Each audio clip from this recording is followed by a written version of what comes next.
Mondays through Fridays, 3:30 to 4:30 p.m. in the newsroom. You can't afford to miss it.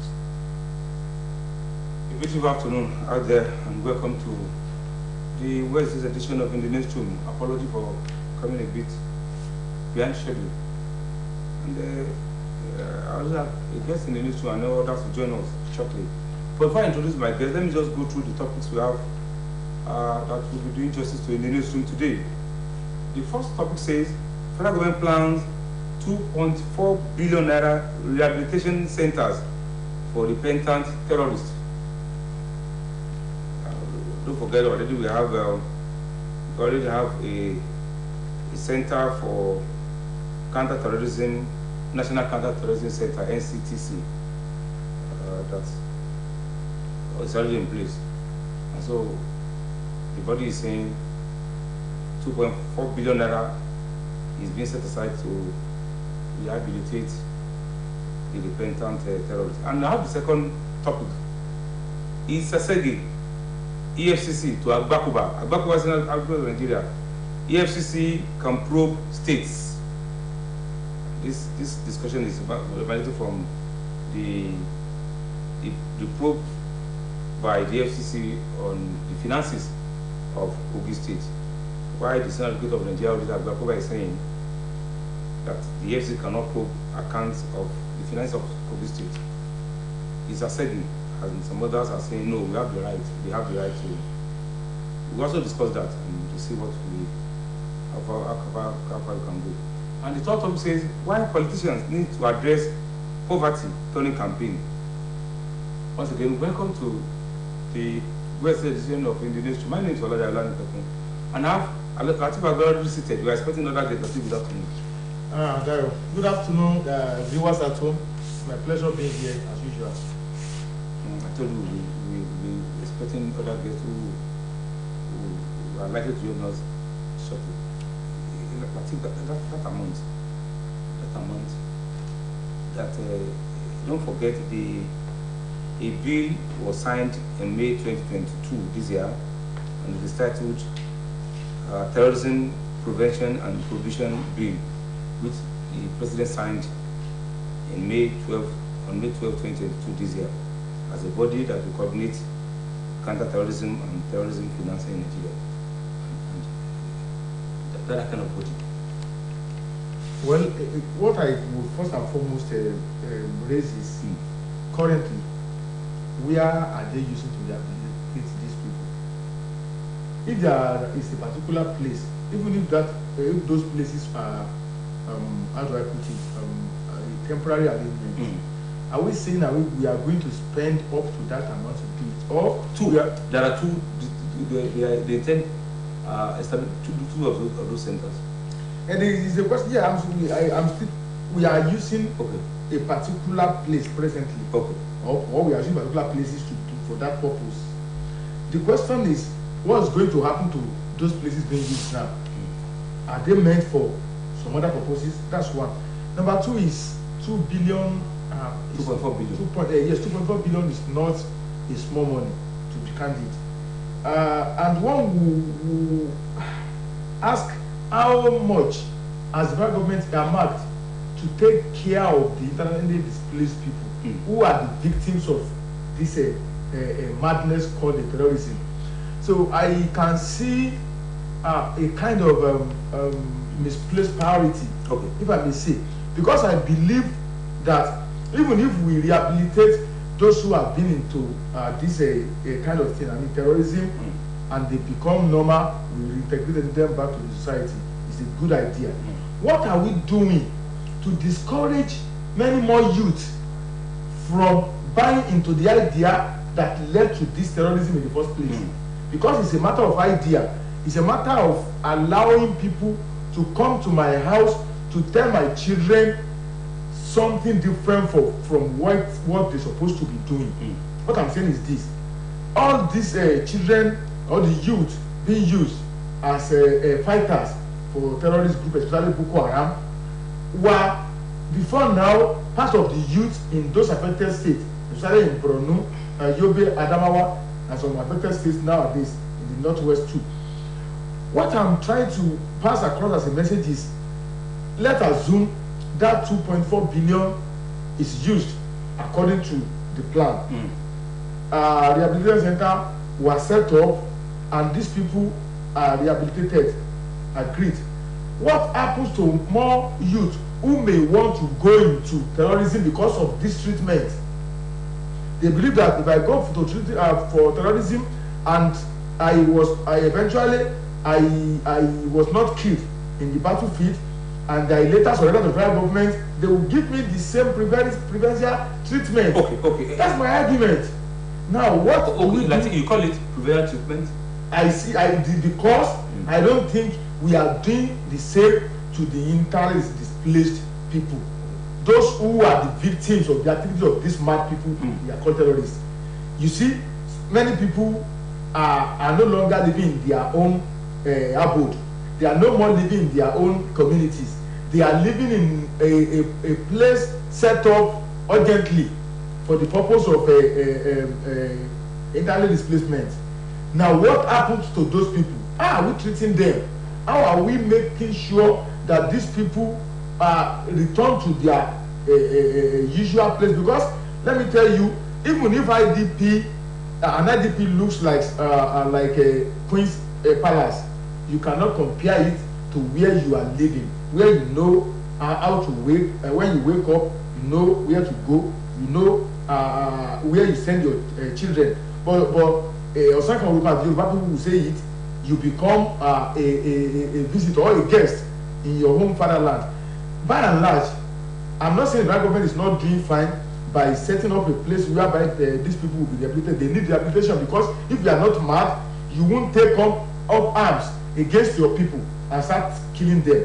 But the issue is, even if we take care of this one, what happened to those misguided elements that are millions among us? Because today, you cannot fault it, the fact that majority of these criminal activities, banditry, terrorism, kidnapping and so on, are being aided by the use of hard drug. Majority of people, most especially the youth, are into hard drug nowadays. What are we doing to discourage them from all this? Okay, aside the rehabilitation thing just spoke of, maybe an attempt to answer that of your proposal, the radicalization, integration, disarmament, and integration. All these are part of what do they call it? This place they want to set up. It is the same. It is a process, a procedure. When they bring them there, it's like you send children to school, from KG to primary school, from primary school to secondary school, the primary school finally to institution. Yeah. What I'm saying is that all these are part of the processes. The number of I don't know the exact number, but I learned that 83,000 or thereabouts, recently. All these are meant for repentant, so-called repentant terrorists. But it's a question of what is the federal and the state government doing to ensure that more youth are not interested in these criminalities. But that is my argument. Rehabilitation is one thing. Of course, there's what disarmament too. Disarmament is also part of tackling those who are doing it. Okay. But I'm talking of those who may want to do it in the future because of all these factors on ground. And I'm talking about the drug thing, the brainwashing, and all other criminal activities that encourage our youth to go into banditry and terrorism. That's what I'm saying. Okay. Like some people, like just like the opposition, some people describe that center, the national, what is it called now? National body for counter-terrorism. Some people even describe it as job for the boys. You want to why they that kind of body? Because this is Nigeria, Nigeria, we always take selfish advantage of any opportunity that comes our way. even if the federal government has good intention of doing genuine intention. But some people somewhere, if peradventure they make the list of those in the committee, they will see it as their own time, as they used to say, as a quote here, Neo. So their own time to make money, not minding the consequence of their action. So honestly, I agree with those who are entertaining fear as the genuineness of what the government want to do now. Some people also said they are querying the appropriateness of such a body. Because it's why government encouraging impunity, and if you have somebody opposing for somebody, some others to go and join, knowing fully well that they will also be rehabilitated. You want to take. No, I've mentioned it the other time. If you listen to me, that's what I raised in the first post. The other time I said, doing this for them, what are we doing for the IDPs, the people in the internally displaced camps? Then I said, even giving them, that's why I said preferential treatment. And you asked me if I knew what I said. The fear, I raised that fear because some people will see it that way, that because they are taking good care of these people, at the end of the day, if I also do it, I may because if you look at this terrorism, it's a two-way dimension. Number one thing is that those political talks used by a former governor of Borno State, Alimadu Sheriff, became the allegedly. Yes, no, not allegedly. They all agreed. This thing. At the end of the day, they could not control it again. That's why it became what it became. That's number one thing from the political talk group. And the other one I'm talking about is that even apart from the using political talk that later became terrorists, these people in the north, they are envy people of the south because of what late Umar Yar'Adua introduced, the amnesty program. That's another thing. They believe that the federal government is pumping billions of naira in that direction, that they should also do the same thing for their own youth. They believe they are also fighting a good cause. How long can we continue this way? That is the fear now, because some people in the north are clamoring for the Ministry of Northern Development Agency. Exactly, and something like NDDC. They have, you see, for what purpose? For the purpose of terrorism and perhaps for the displaced, like I said, displaced people, like I said. But what led to the displacement in the first place? They don't talk of tackling what actually leads to, and the root of exactly. If we don't tackle the roots and we continue to for example, let's assume somebody used to eat something that always led to stomach ache, and he has something to treat that stomach ache. If he or she doesn't stop eating that particular thing, he will continue to have stomach ache. That's the summary of what is happening now in another part of the country. Unfortunately, what we used to hear from Afghanistan, from Iraq, and the Middle East at that time, it is now at our doorstep, unfortunately. But I believe Nigerians, generally, the leaders we led, need to do more than this to ensure that we live peacefully. Let's look at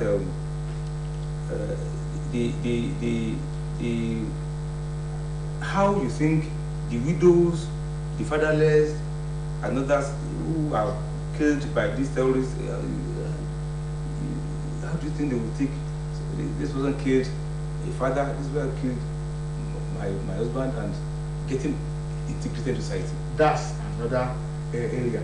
But the fact remains that if they are not integrated, because there is international rule of engagement.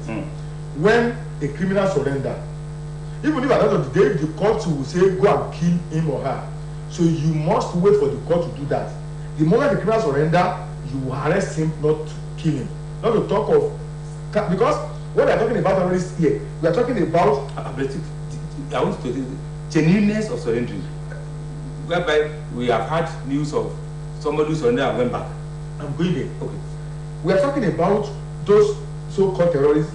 We are talking about their wives, even those who they were forced to marriage. We are talking about their children. We are talking about some other people who were kidnapped and they later became part of what they are doing when they had no options. If you look at all this, they are different categories of people.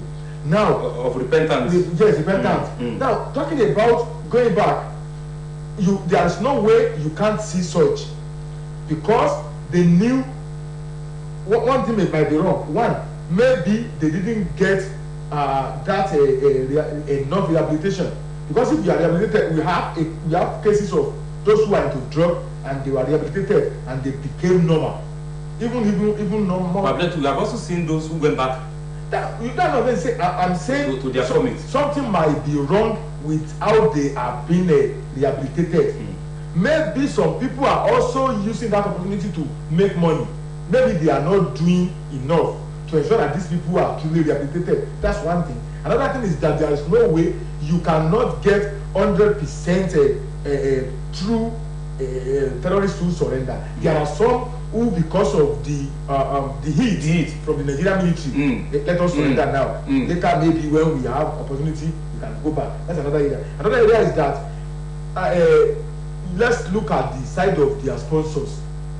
Those who are giving them money, those who are giving them logistics. All those is stopped. Exactly. So we need also to tackle them. I believe the government is doing, but they might not be doing enough, because the other time it took international community and the country like the United Arab Emirates and United States to expose people who are sponsoring terrorism against Nigeria and who are Nigerians.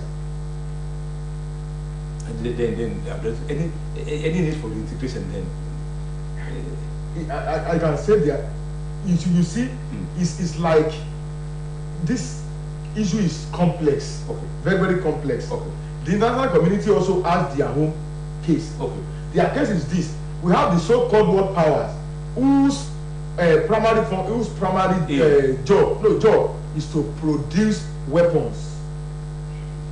When you produce weapons, there is a particular lineage in Yoruba land they call Omar Okodija.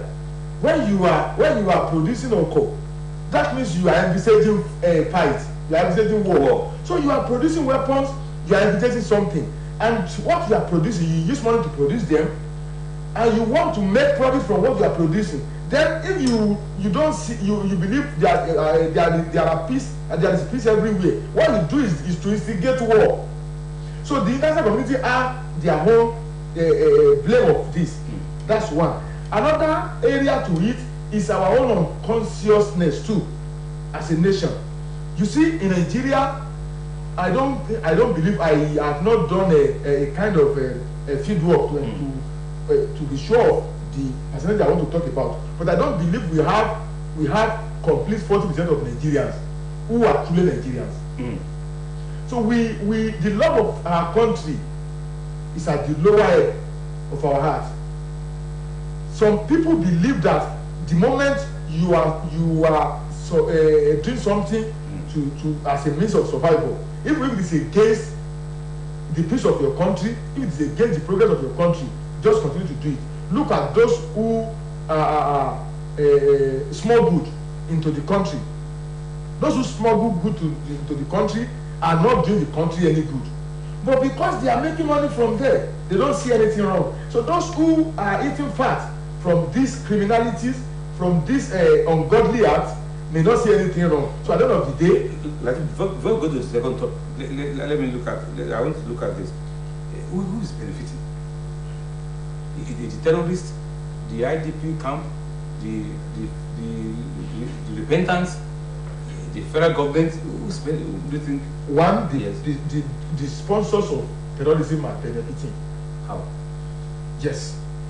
Even after they have surrendered. No, I'm talking about in the act of terrorism. Okay. Now, if they have surrendered, everybody is a beneficiary.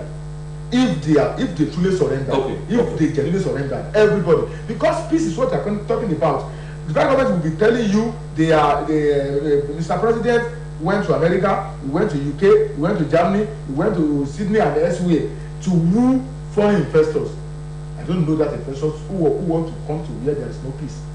We need peace in order to progress. We need peace in order to develop, honestly.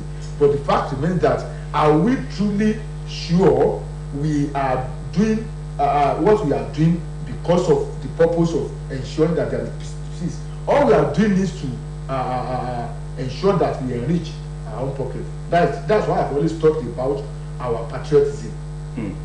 But let's go to the second topic. Professor Isasegi, the professor of law and constitutional law, and the EFCC, to Chief Olisa Agbakoba, Senator of Nigeria, to EFCC, Commission can probe states. Agbakoba, Senator, former president of Nigeria, says the EFCC seems to be overstepping its bounds. That the function section 46 of the EFCC Act narrowed down its functions, and so it cannot probe accounts of Kogi State. But Isasegi and Israel are saying yes, they have the right. They have the right to prove. You see, EFCC as a lawless body. I don't know what is really wrong with Olisa Agbakoba. Agbakoba used to be the champion of a good cause, champion of democracy and rule of law. Don't forget champion. that human activist. That's what I'm saying. Okay. I don't know. I said I don't know what is really wrong now. Okay. He used to be the champion of what everything that is good in Nigeria. Let's assume that it is in our law that EFCC cannot probe account of state. Let's assume it is there. For what purpose did he raise it in the first place? Did Agbakoba raise such? Was it to encourage the state government, yes, to engage in corruption, or what? We want to look into that direction. Then secondly, must we wait until those who are stealing our money were caught abroad before we act? You remember the case of this man in the South, James Ibori. Ibori was given a clean bill of health in Nigeria before he was arrested in the UK. So you ask, what is really wrong? And that is, in many cases, people will say it's a normal thing for our lawyers to defend criminals. It's a normal thing for our lawyers to protect criminals. But you ask a question: if you know truly that what these people is doing, or what this man is doing is wrong, or this man has done is wrong, why in the first place did you agree to be his attorney? Why did you agree to be his counsel? They will say that is the normal thing, that's what the law says. At the end of the day, either a defendant or appellant must have that's what I'm talking about. On moral ground, I believe when you call yourself a lawyer, when you call honestly a practitioner who loves your country, yes, and you see a criminal, the worst you must have a defendant. The worst I can do to assist a criminal is that when between you and I, you are a criminal, let's plead for leniency, that they should reduce the number of the years you should spend in prison. So I don't know what I'm trying. The reason why I raise this is that, you know, Agbakoba is a lawyer, Sisage is a lawyer. So the issue here is that everybody will try to protect the pot of his soup, not minding the consequence of its action. I believe we can do better. You just said it down. Somebody also raised it that he's senior advocate of Nigeria, senior sake. Agbakoba, he say encourage fraud or promoting impunity. You can see people will say positive mind things are like. You can see what I raised now. In the first place, one we want to know what exactly does Olisa Agbakoba stand to gain in this. Is he a legal retainer for Kogi State government? If that is the case, where he's protecting his suit. No, he has just let me just let you know, he has gone to court on behalf of Kogi State to be joined as a you can see why we may not get it right if care is not taken as a country. I've always said this. Let assume without conceding that the EFCC or ICPC don't have the right to probe state accounts. Let assume. The fact remains that is it not good to probe state accounts? Even if it is not done by EFCC or ICPC, it is not good to do it even if it doesn't in Kogi. every other state too. If this sanity has been brought to our system before now, maybe we might have got it better than we have it now.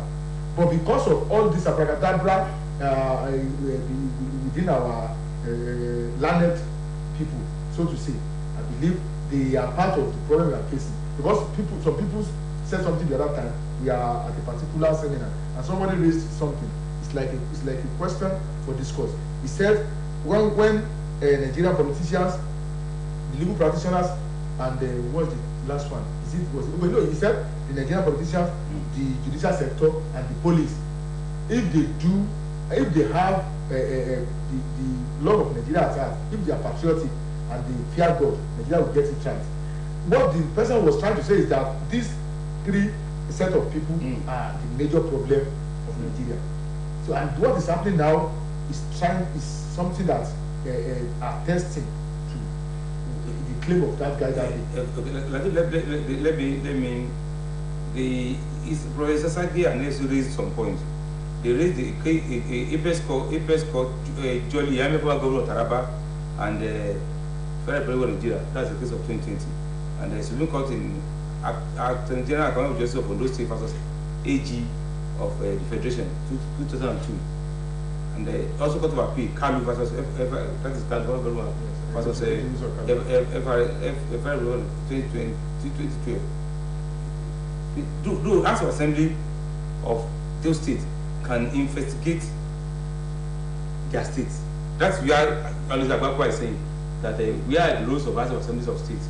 But see, the House of this other judgment, all the government I gave, the Supreme Court says, I don't know where, just like I want to go to where our senior self, Agbakwa is, with all this judgment. The House of Assembly of any state can investigate, but they have no right to prosecute. Now, if the House of Assembly investigates, then whose duty is to prosecute, if not for all this economic commission? So that means something is wrong somewhere. That's why I said in most cases people want to protect their pot of soup. Maybe somebody is eating part in Kogi State and the person is trying to protect where he's eating. But I believe if we are patriotic enough, we will all agree that doing it the way it should be done will help us to move forward than to try to cover up for what is not what. Another school of thought, and they call the advocate of civil liberties and anti-corruption. And I want to take down. They see EFCC as being politicized. They call it politicizing of EFCC. What's your opinion? Maybe they are well. Maybe I see them also backing Agbakwa. They call themselves civil liberties and anti-corruption thing. There are two things here. We cannot rule out what they raise. Because if you remember, the person who created EFCC used it to respond political perceived. But in this case of Kogi State, but let's come back to Kogi State. Okay. Now, in the case of Kogi, there are two things here. One, don't forget that Governor Bello belongs to the ruling All Progressives Congress, even at the state and federal level. So that means Bello is not an opposition governor. Whether but even at that, EFCC is investigating the state. That's what I'm talking about. Okay. So they should forget about politicizing. Okay. That's what I'm saying. Okay. So it belongs to the ruling party. This is not a matter of politicizing or whatever. Okay. And if they believe it's politicizing, let the investigation begin. If they have other states that are being covered, let them expose them. That is, if the EFCC can go after a state of the ruling party. Exactly. No, my argument is this: for that body of organization to have come out and say they politicize the probe of Kogi accounts. What I'm saying is that allow EFCC to probe Kogi. If you have records of other states being covered in the name of politics, expose them. So EFCC could also be the light on those states if you have your facts. But the person now is the Kogi storm. Let the EFCC do its job. The only advice I would give is that the Department of Justice, the slow court processes should be addressed. If the EFCC is to do its job effectively, we need a special court that will be working for EFCC. Because you will see some people have been probed since EFCC was created and they are still in court now. You see that something is wrong somewhere. Because of anarchy and government and what have you. But if you have a special court that has no other duty than to probe those being prosecuted by to entertain cases of those who be probed by EFCC, you see that they will be having accelerated cases. Then at the end of the day, if those who are in the EFCC are not a mere instrument in the House of Private Government, everybody will see to it. But now, if the EFCC is doing its job and some people come out that they are politicizing it, some people even went as far as going to court to stop the EFCC. How can we move forward in all this? Okay, look at you must be a keen follower of the issue between EFCC and Kogi State finances. As a journalist and a public affairs commentator, you see EFCC as having any particular interest in Kogi finances.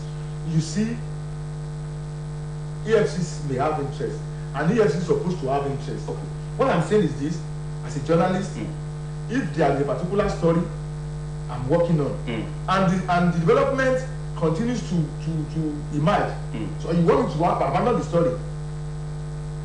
EFCC is trying to probe the account of Kogi State government for a particular reason, and it has not been able to do that.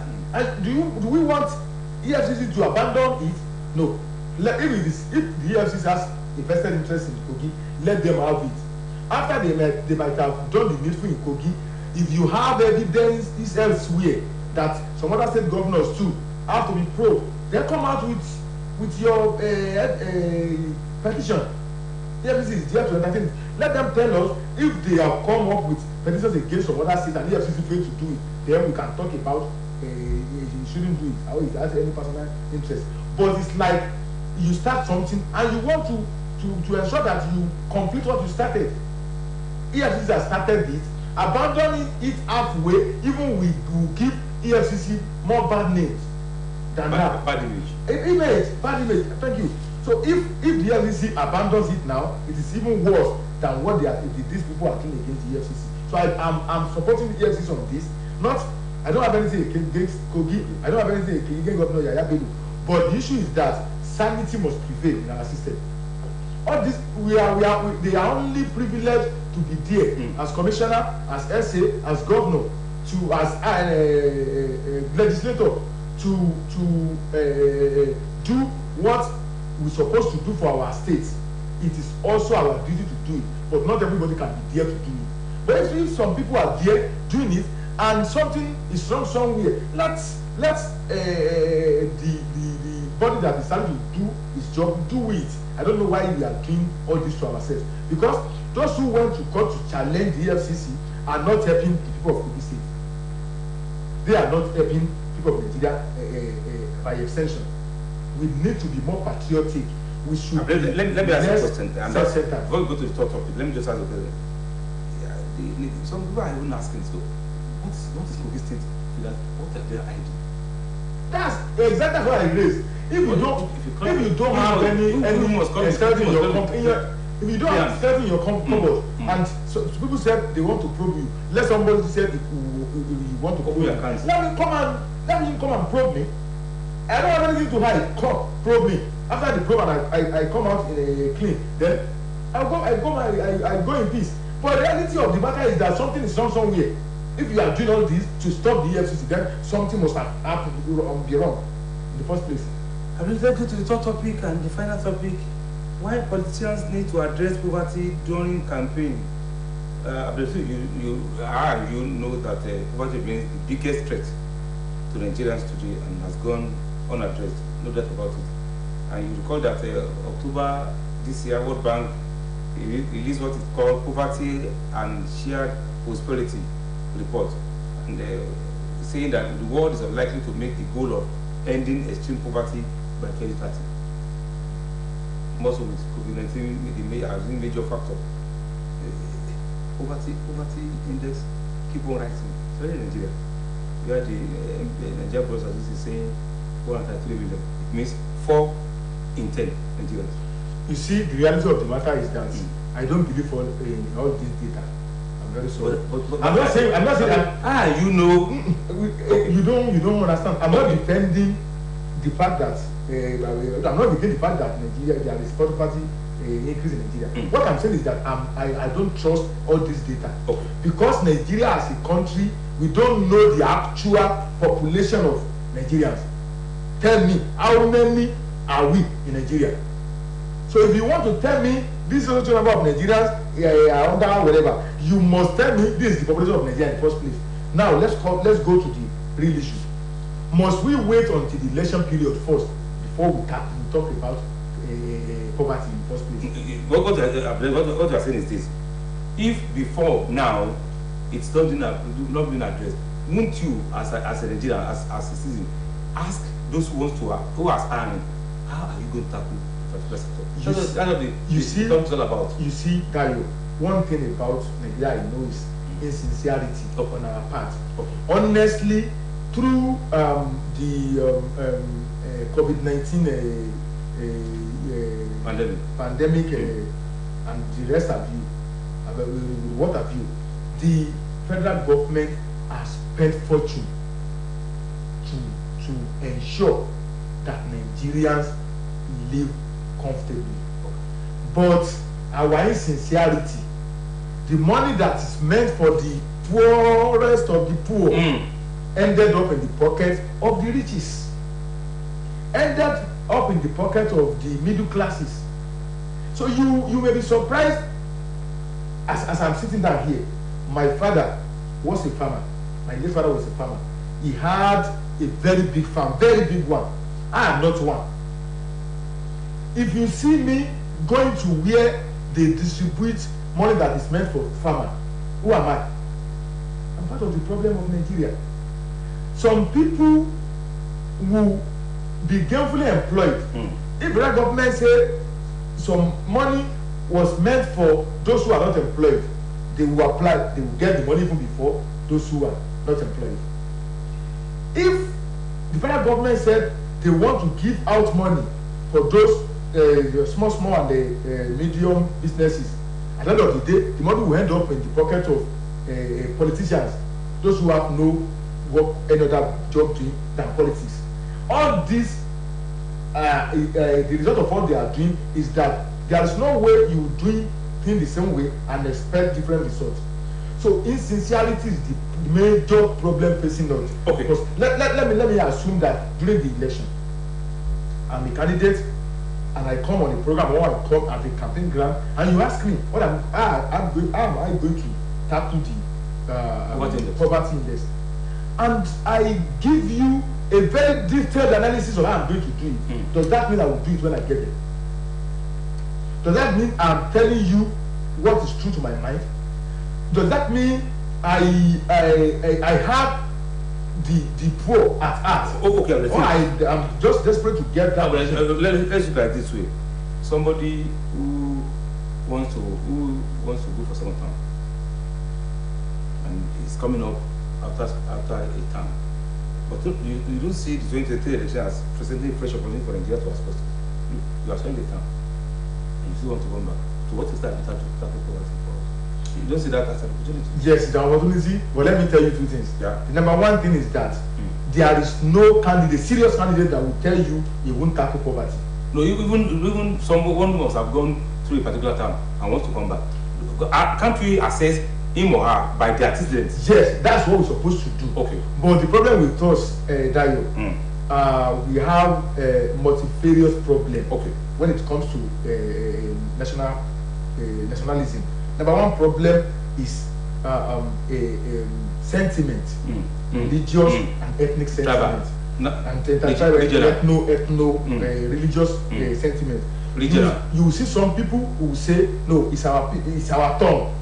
That guy is from this so zone, and he must use that second term that belongs to our zone. That's number one thing. They may say that man is a Muslim. Because he's a Muslim, you don't want him to retain the slot of the Muslim. Because he's a Christian. Because he's a Christian in this state. That's one thing. Another thing is that our party must continue in government. Irrespective of whether performing or not performing. Another problem is our party must come to power by fire by force. And unfortunately, majority of voters in Nigeria sadly don't have the minds of their own. They are being teleguided by the so-called political leaders. The little that have their minds, the little ones, don't have the wherewithal, and at the end of the day, they will bow to money on the days of election. Now, let's look at these statistics, and maybe you'll be able to probe further what is happening with Nigerians. In 1980, Vietnam, Vietnam was very small country, was one of the poorest countries in the world, with a 75% poverty rate, stagnant economic growth, hunger, mass migration. However, 30 years, Vietnam's economy grew with GDP per capita rising from $481 in 1980s to $2,655 in 2020. What's happening to Nigeria? You see, it's just a case of where is the project Nigeria in the first place? Do we have any project called Nigerian project? What do we have? You see, majority of this country have their projects. What we have is individual plan for Nigeria. If you vote for Buhari, and not a collective thing. Exactly. If you vote for Buhari, Buhari will do this. If you vote for Atiku will do this. Vote for Atiku will do this. But in those countries you've mentioned, what they do is that they have this project. This is where we are going in the next 100 years.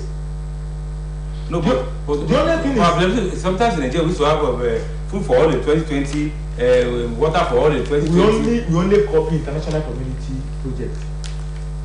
Or something 2020. But in Nigeria, we don't have any target as a nation. Not until we do that. For example, Nigeria want to be where the United Arab Emirates is now in the next 30 years. The main thing is that if you are in power, you tell us in the next 8 years of your presidency, or 4 years, 8 years of presidency, this is what you must do. How you do it may not be the problem of Nigerians, but that's this is what you must do. But this is the country where a clique came together, enforced a constitution on us in 1999, courtesy of a Regular General Absalom Abubakar. And since then, we cannot even amend that constitution effectively, not to talk of having a new constitution, not let alone having the Nigerian future project. This is the main problem. A candidate may come and tell you, I will do this, I will do that. That's a personal plan. But there must be a national planning. We don't have a national planning, and that's why I talked about census the other time. How many are we in Nigeria? Tell me, how many are we? We have populations. Some people will tell you about 200 million. About how do you plan for about? Thank you. Times against us. Why we don't really have that. I don't know. Maybe the fuel crisis. The other guests are not here, but you agree with me that I will let you have done justice with the 3 topics. I will let you have. Thank you, Dayo. For having me. It's my pleasure being here. This room is my house. I know. Well, if you ask me, that's the convenient point. Until some other time, tomorrow, when we open the back in the newsroom. My name is Oladayo. Good evening.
kéékèèké pẹ̀lú oníṣòwò ńláńlá. Ẹjọ́ TV channel o lè jọjà yìí tàyẹ sọ fún wọn. OSBC lókè balẹ̀ yìí channel 32 UHF náà dẹ̀ sọ. Channel 32 UHF ẹgbẹ́ polówó ọjà wá síbẹ̀ wọn. OSBC channel 32 kí ló ń ṣe níbẹ̀ gan òjijì tún dé ṣàdùrẹ́ ṣe ọmọ. Wọ́n sọ̀rọ̀ àsìkò níyàjọ́ rẹ̀ àjò. Ṣògo kọ́ ni lọ́gbọ́n lọ́lọ́kan òjò kan. Àwọn orin àsìkò tó tún bá gbà mú gidi. Ẹ ṣe publicity fún business tí a jáwó. Ìwọ lọ rí wọn tún dé ṣàdó bàbá ọgbọ́n. Ṣòkòrò kí lókè balẹ̀ náà wà o. Ṣòkòrò kí lókè balẹ̀ náà wà o.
Pẹ̀lú oníṣòwò ńláńlá.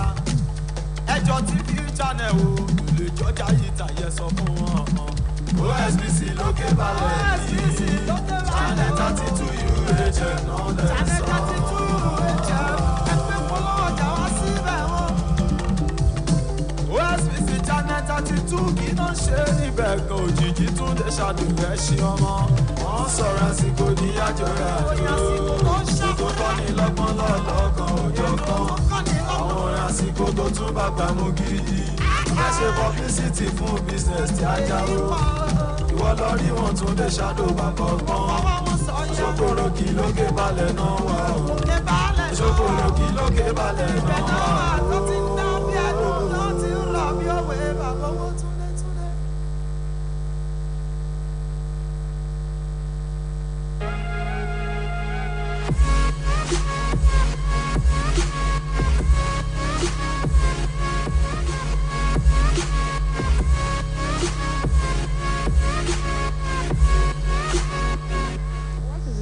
Between petrol and fuel.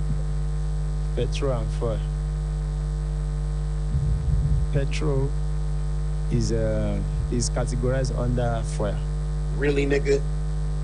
So petrol, is a chemical that's is being utilized by motor and generator.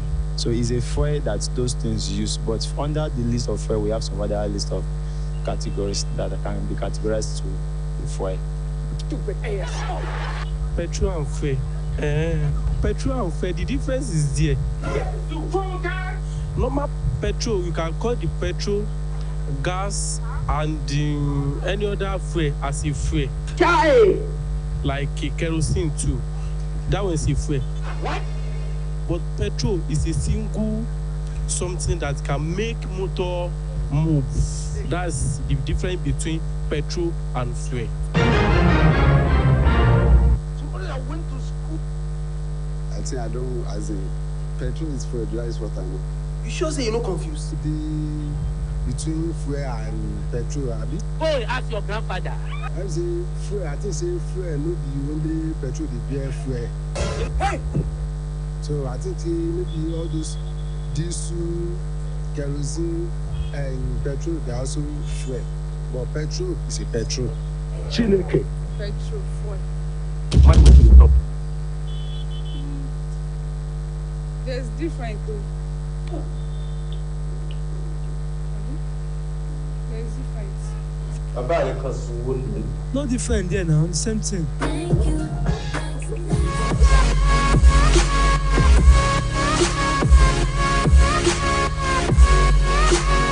What is the English of moi moi? Moi moi. We can call it bean cake. Jesus is Lord. The English of moi moi. My ingredient of moi moi. Oh my God.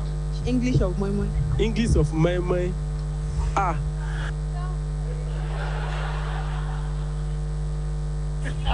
English of moi moi. Yeah. English of moi moi. Moi moi. Moi moi is Yoruba food. Okay. And everybody knows it as moi moi. But some they call it oile. Can you fuck away? Can you fuck off? The English of moi moi, I think it should be moi moi now. Or it can be akara is cake beans, abi beans cake. So moi moi, me I don't know. And they never. I don't know the English for moi moi. Yeah! But I know for akara. This cake, but I don't know. What is your usefulness in life? My moi. You see my moi now, ne? Moi moi. I don't know. Somebody that went to school.